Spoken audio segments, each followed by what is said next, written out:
Hey, how's it going, ladies and gentlemen of the internet? My name is Doodles. Now, as you guys know, Fortnite has had some amazing collaborations over its time. It's had two Avengers collaborations, it's had a Marshmallow collaboration, and it's had a John Wick collaboration too, which was the most recent one, which has just left the game just a couple of days ago.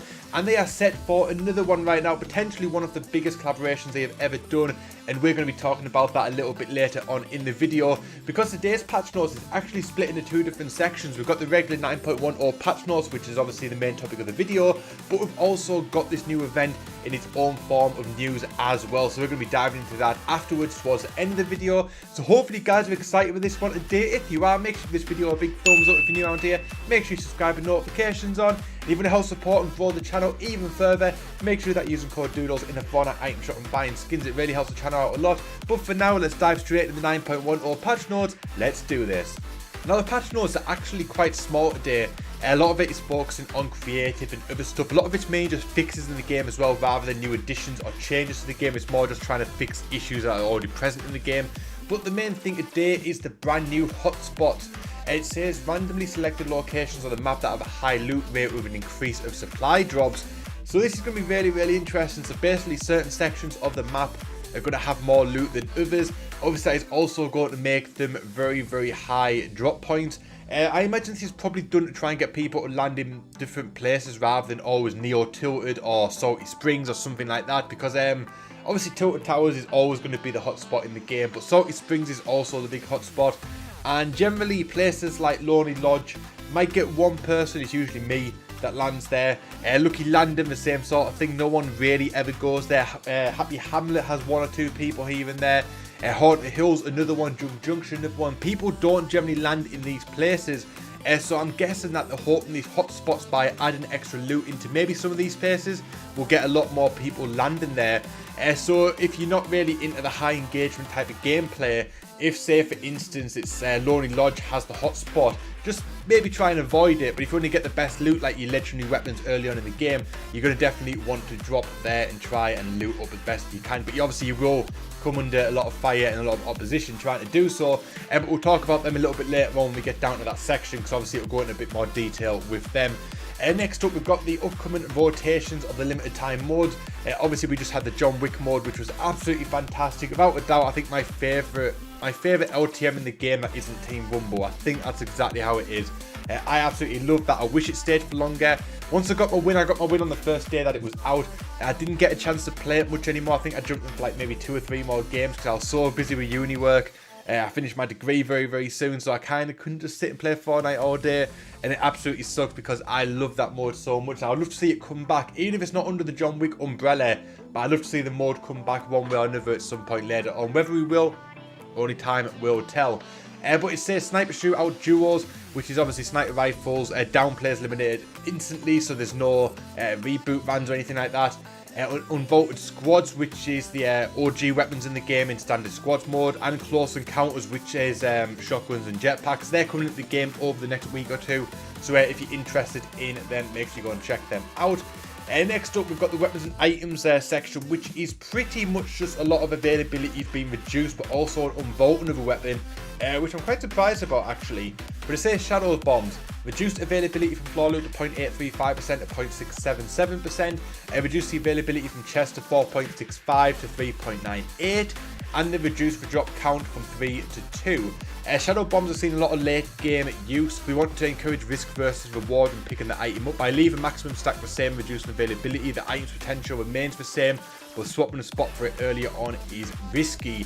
So yeah, as you guys know, especially in stuff like the World Cup, the Shadow Bombs have been coming in so clutch of people. You guys might have seen the clip of Mr. Savage M, where he was trapped at the bottom of a mountain with no builds left, and there was a guy above him, and he basically shadow bombed and jumped up the hill, got to the top of the hill before the other guy died from storm damage, and it was definitely one of the best players that I've seen in the World Cup. The 72 tag, another elimination. Now 8 elims this game. They've got to go up the side of a mountain, and it's shadow bomb time. Look at how awkward this is. He's getting completely blocked that out. He's deciding to take storm damage. Yes. Mr. Savage! Oh, Oh no my way. God! You did not. Oh my God! Oh Oh my goodness! What a play! The best Shadow Bomb use I've ever seen!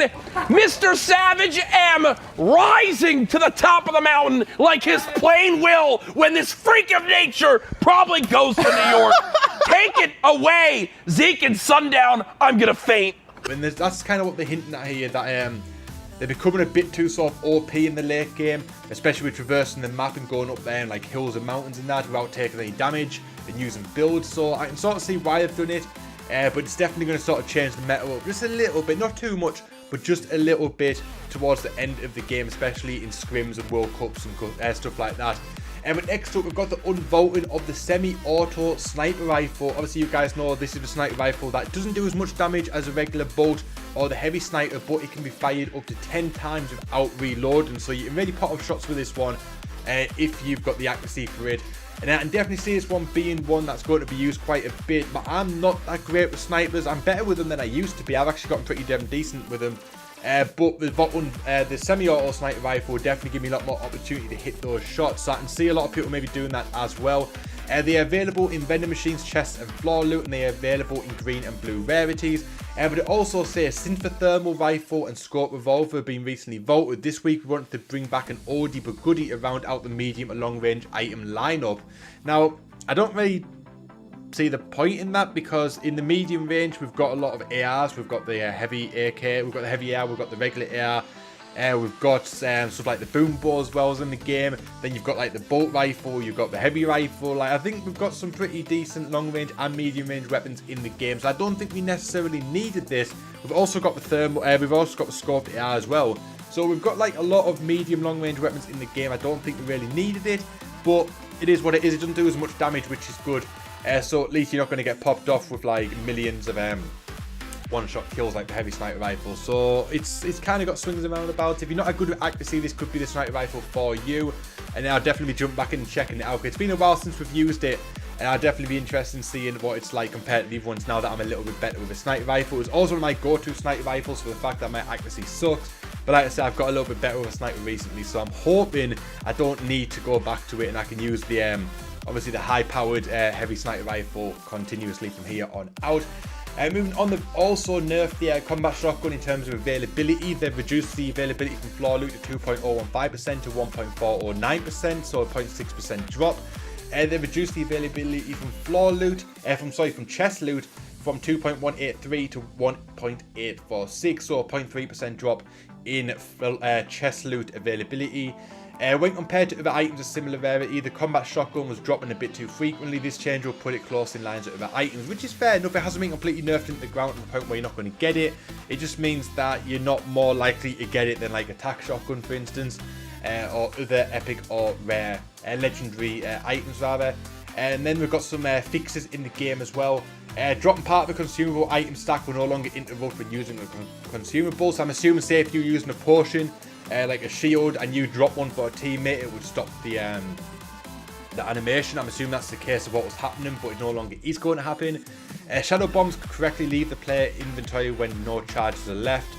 Shadow bombs are consumed properly when quickly picking up a replacement item during activation. Combat shotguns now apply appropriate environmental damage fall off, which is probably the one thing it needed, although this is kind of going to suck because I love it for this reason. You could pretty much hit someone with a combat shotgun on a different building. Like if you landed in Tilted Towers or Neo Tilted, you can land on a building, get a combat shotgun, you can literally fire over into another building and hit someone. And I'm assuming now that is not going to be the case. It's kind of got nerfed a little bit there, which kind of sucks, but you can definitely see why they've done it. That was definitely one big downside of the gun, but I've gotten used to it and I've actually started to enjoy it for that reason. But it is what it is. Ability to move is no longer lost if 50 go as you use with balloons. The bush now correctly attaches to players in specific environments such as skydiving. Resolved inconsistent behaviour while using the flintlock pistol during crouch. Air vent audio is now correctly removed upon its destruction. Boogie bombs now properly prevent affected players from skydiving. Camera issues when excellent amount of turret have been resolved. Remote explosives will now open and close doors they are stuck to.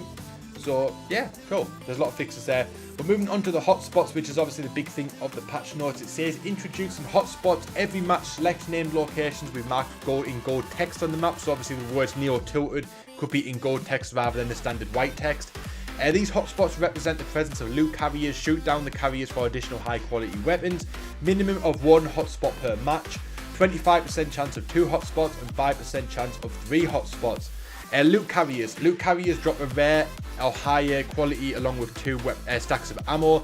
Hotspots will have between 12 and 16 loot carriers depending on the size of the location. So I'm assuming that was the little thing we saw in the picture originally. So basically, you destroy a loot carrier, you're going to get at least a blue weapon, potentially a purple or gold weapon.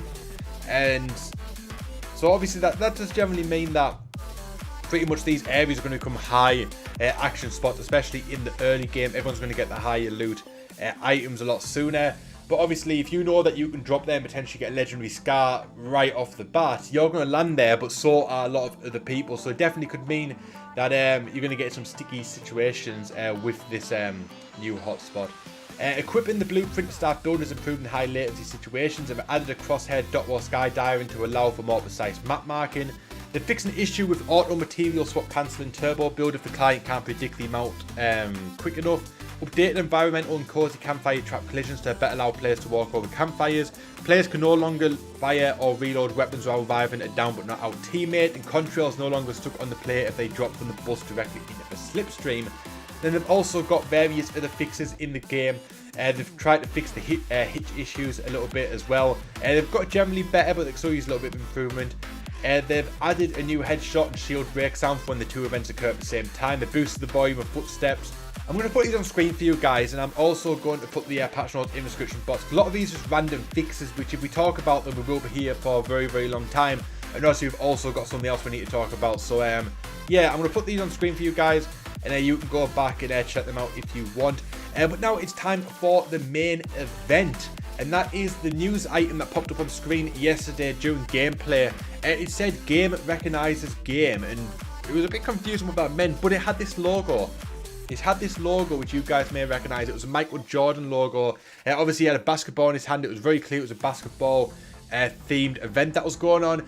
But it says, show off your moves in the Downtown Drop LTM by Jordan, featuring creative artists Not Nelith and Tol Mollier.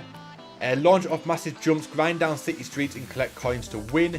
Fortnite X Jumpman. Score big when you cop the hang time bundle, get the grind outfit, clutch outfit and the challenge pack unique to the set. All players will have the chance to jump into the Downtown Drop LTM and complete 3 challenges to unlock the backboard, back bling and additional 9 style variants. If you own the hang time set, you have access to more challenges to unlock additional rewards, including styles for the grind and clutch outfit, as well as 4 unique sprays. And as you can see, they're actually skateboards that we're going to get for the back bling, which is super cool because I've been big into skateboarding for many, many years. I used to be a skater myself in my younger days. I was never that great, but I was a skater nonetheless. I used to own various skateboards. I used to love Tony Hawk games. Tony Hawk games still one of my favourite series of all time. And yeah, so I'm super excited to get these back blings. And it also says that now is your chance to challenge your friends for the title of GOAT. And obviously Michael Jordan is also called the greatest of all time, or the GOAT when it comes to basketball, and that apparently is Michael Jordan's logo. Obviously these skins aren't Michael Jordan themed, so I don't know what's going on there, but either way there's a brand new LTM coming out which is going to be more focused on parkour, whatever you want to call it, rather than actual kills. So that's going to be really, really interesting, and we get some cool skateboard back blings for doing so as well. So yeah, just want to let you guys know about this brand new mode before the end of the patch notes. But that is going to wrap up this video, guys. So hopefully you guys enjoyed this one today. I did. I cannot wait to dive in and check out this Downtown Drop LTM. I'll be doing that straight away, and hopefully if I have a good experience of it, you'll be seeing a video on the channel very soon. But if you guys enjoyed this video today, make sure you give this video a big thumbs up if you're new around here. Make sure you subscribe with notifications on, and don't forget to use code Doodles in the Fortnite item shop and buying skins. It really helps the channel out a lot. You guys have been doing that already. Thank you guys so much. All the revenue from the Support Creator Program will be going back into the channel to buy bigger and better equipment to make bigger and better videos for you guys. And if you want to check out any of my Fortnite Season 9 content, there'll be a playlist in the description box and on screen at the end of this video, so make sure you go and check it out, because I've been covering all the Fortnite challenges every single day.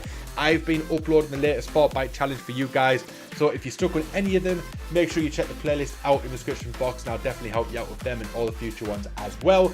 My name is Doodles. I thank you so much for watching, and I'll see you guys next time.